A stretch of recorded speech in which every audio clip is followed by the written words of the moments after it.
Good evening, Maple Learning Zone. Well, it's time for another instalment of Time Travelling with a Hamster. Al, I think, has got to make some decisions, hasn't he? How does he get to his old house if he's going to do this? How would he break into the old garage? And what if he got caught? Let's read on and find out. Chapter 10. That afternoon, Mum and I are eating some soup in the kitchen.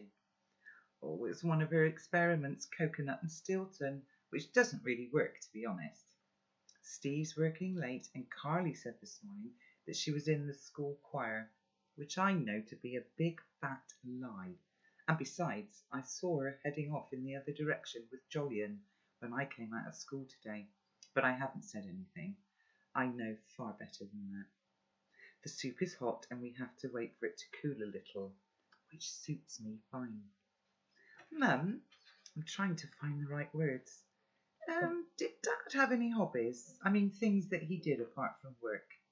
I'm trying to find out if Mum knew about his top secret underground laboratory. Mum thinks for a while and lifts the soup spoon to her mouth. She drinks it without slurping even a little bit and then answers, well, not really.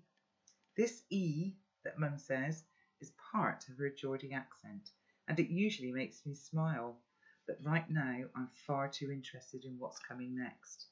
She looks a little puzzled, as if she had never really thought about it before. Your father was a very clever man, and he thought about things a great deal, but was he like into science fiction or stuff like that? Science fiction? Your dad? Mum gave a little snort. No, definitely not. Not his thing at all. Why? No reason. Mum looks at me intensely, so I invent something quickly. I was just thinking of the stories Dad used to tell me, and I wondered what he liked to read. Mum smiles. Detective stories, real-life crime, mysteries, anything with a puzzle. That was your dad, always trying to work things out. We eat our soup in silence for a bit. After a few spoonfuls, it's actually not as bad as it sounds. Then I get a brilliant idea. Did Dad ever mend cars? When we first married, we had an old Ford Fiesta that he'd work on. Why'd you ask? In the garage at Chesterton Road? No, we didn't live there then. Why? It's just that there was a hole in the floor for mechanics to stand in, and I thought he may have used it. The pit? No, I don't think he ever used that, apart from when we first moved in and we checked out the fallout shelter. I furrowed my brow. The what?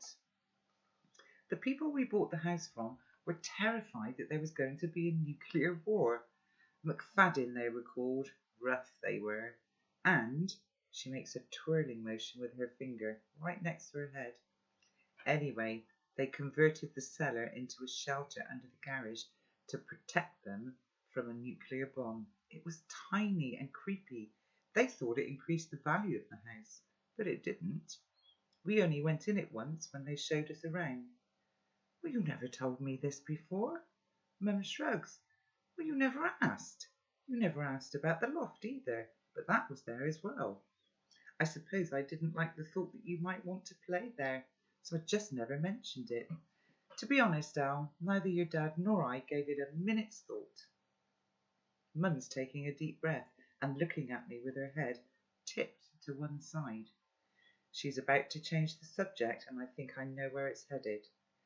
The boys in your class, I was right. Is there anyone you'd like to invite back for tea one day, or just to come round and play? Now, Mum had asked me this, or a clever variation on it, so that I don't think she's obsessed. Roughly once a month since I started at St. Eddie's. The answer's always the same. Not really, Mum. Most of them are busy with other stuff, you know, homework and things like that. Mum nods and looks away. She's not going to pursue it today. Finally, she says, that letter from your dad, was it okay? It's a funny choice of word, and I smile. Yes, it was okay, but it was private. It was growing up advice, and I add this next bit to try to deflect her attention. You know, guy stuff. Man to man, you know, growing up, drink, drugs, girls. Mum smiles warmly, and a little bit sadly, but says no more, which suits me because I'm just sitting there thinking, fallout shelter, that's where the time machine is. Chapter 11. 10 things I know about my dad. 1. His name was Pythagoras Chaudhry. I know, right? Who'd call their kid Pythagoras? Well, Byron Chaudhry Roy, for one. Grandpa Byron had got his name because his father loved English classical poets. He once told me, could be worse, Al, I could have been called Elizabeth Browning. I laughed, even though I didn't know who Elizabeth Browning was. Anyway, Dad called himself Pi, and sometimes for a joke wrote his name like the Greek letter pi. You know, and there's a symbol in the book.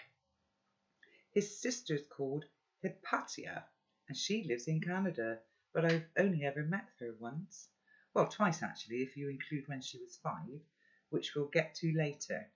Dad said that Hypatia was the mother of modern maths, the original Hypatia, that is, not his sister.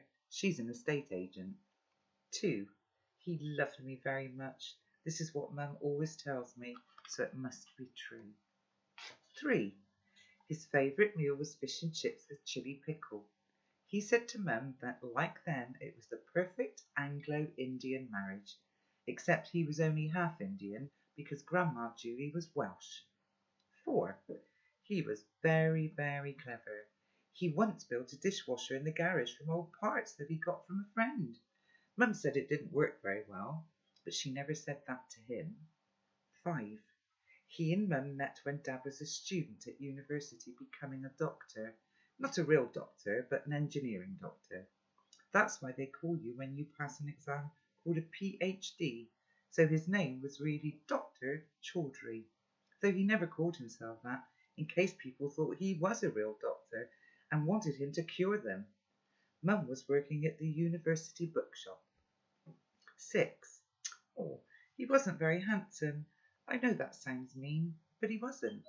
He wasn't ugly or anything, not like Tara Simmons' dad. He was just, well, you know, all right. I've seen photos and videos and stuff, and he's sort of skinny with loads of black hair, a bird's nest, Mum says, and a slightly pointy nose.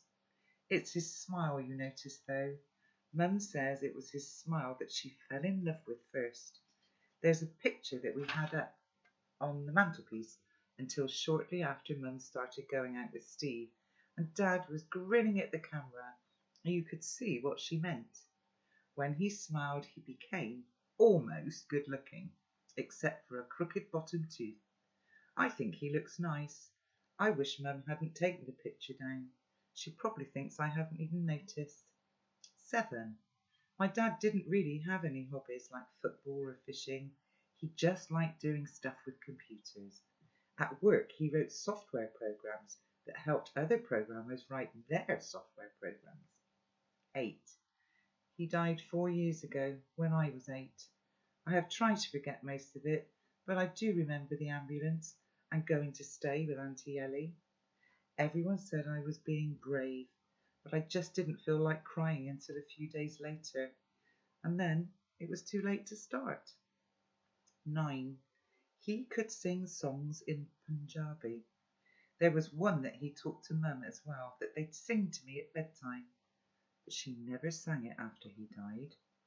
I asked her about it not so long ago, and she said she had forgotten it, but I think she might have been fibbing.